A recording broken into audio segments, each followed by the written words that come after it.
Oke, baik. Sebelumnya perkenalkan, saya Arvin Zutarika dengan NIM C0312411013. Di sini saya akan mempresentasikan metode pre-cooling atau pendinginan awal pada produk Healthy Cultura. Nah, next. Nah, mengapa sih kita perlu lakukan pre-cooling?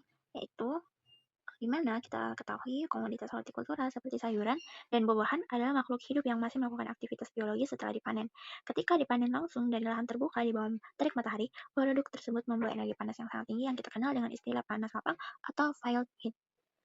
Tinggi panas lapang ini memicu laju respirasi dan transpirasi atau penguapan air berjalan sangat cepat. Jika dibiarkan produk begitu saja tanpa penanganan segera, produk akan cepat layu, kehilangan kadar air secara drastis, mengalami penurunan kadar air secara drastis, dan menjadi lingkungan yang sangat disukai oleh mikroba pembusuk.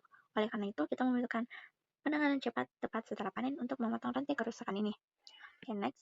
Nah, apa sih metode pre-cooling itu? Secara ilmiah, pre-cooling merupakan proses pengeluaran atau pembuangan panas lapang atau fire heat secara cepat dari komoditas segar segera setelah pemanasan dilakukan. Proses ini merupakan langkah awal yang menjembatani antara tahap pemanenan di ladang dengan tahap rantai pendinginan berikutnya atau cold chain, seperti transportasi pendinginan atau gudang penyimpanan dingin utama. Jadi, pre-cooling biasanya menargetkan penurunan suhu internal komoditas hingga mencapai suhu penyimpanan optimumnya dalam waktu sesingkat-singkatnya, bukan sekedar mendinginkan permukaannya saja. Berikutnya, prinsip dasar teknologi ini didasarkan pada hukum termodinamika mengenai perpindahan panas secara cepat atau rapid heat transfer.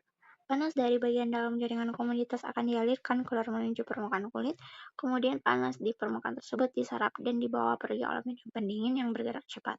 Medium pendingin ini bisa berupa udara segar, air dingin, maupun melalui penguapan air di bawah tekanan rendah. Dengan menurunkan suhu komoditas secara drastis, kita menerapkan prinsip penghambatan aktivitas biologis. Suhu yang rendah akan menekan aktivitas enzim, memperlambat degradasi klorofil, menekan produksi gas etilen yang memicu pembusukan, serta memperlambat pembelahan sel mikroba patogen. Nah, kemudian itu bagaimana sih mekanismenya? Di sini kita akan mengingatkan dengan video edukatif dari UC Agriculture and Natural Research yang berjudul Pre-cooling Vegetable. Di dalam video tersebut ditunjukkan bahwa di daerah pertanian maju seperti California, hampir semua sayuran wajib melewati proses pre-cooling, di mana berdasarkan mekanisme perpindahan panasnya terdapat 4 metode pre-cooling utama yang diperkenalkan. Yang pertama itu versus air cooling, mekanismenya memaksa air dingin yang mengalir menembus selang kemasan dengan kipas tekanan tinggi. Yang kedua itu hydrocooling, menggunakan media air es dingin yang disempatkan atau produk di dalamnya direndam karena air menyerap panas lebih baik dari udara, proses yang sangat cepat. Nah, yang ketiga itu vacuum cooling, memasukkan produk ke ruang kedap udara lalu menurunkan tekanannya secara ekstrim hingga air permukaan menguap dan menyerap panas laten produk dalam hitungan menit. Yang keempat itu ice cooling, yaitu memberikan hancuran es langsung ke dalam kemasan produk. Nah, kemudian itu contoh aplikasi komoditas, yaitu di mana kita ketahui itu tidak semua komoditas cocok dengan semua metode. Sebagai contoh, hydrocooling sangat efektif diterapkan pada sayuran umbi dan sayuran buah seperti wortel, lobak, dan jagung manis. Di mana komoditas ini tidak rusak jika basah dan membutuhkan penurunan panas yang sangat cepat. Di mana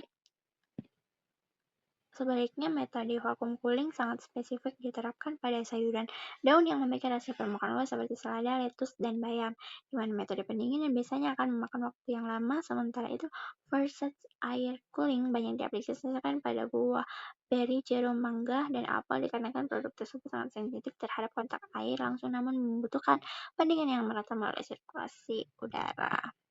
Oke, next. Dapat disimpulkan bahwa teknologi pre-cooling bukan sekadar mendinginkan, melainkan sebuah investasi penting dalam rantai pasca panen untuk memperpanjang umur simpan atau shelf life, memperpanjang kesegaran dan menjaga kandungan nutrisi, dan menekan kerugian ekonomi akibat kerusakan fisik maupun mikrobiologis selama transportasi jarak jauh.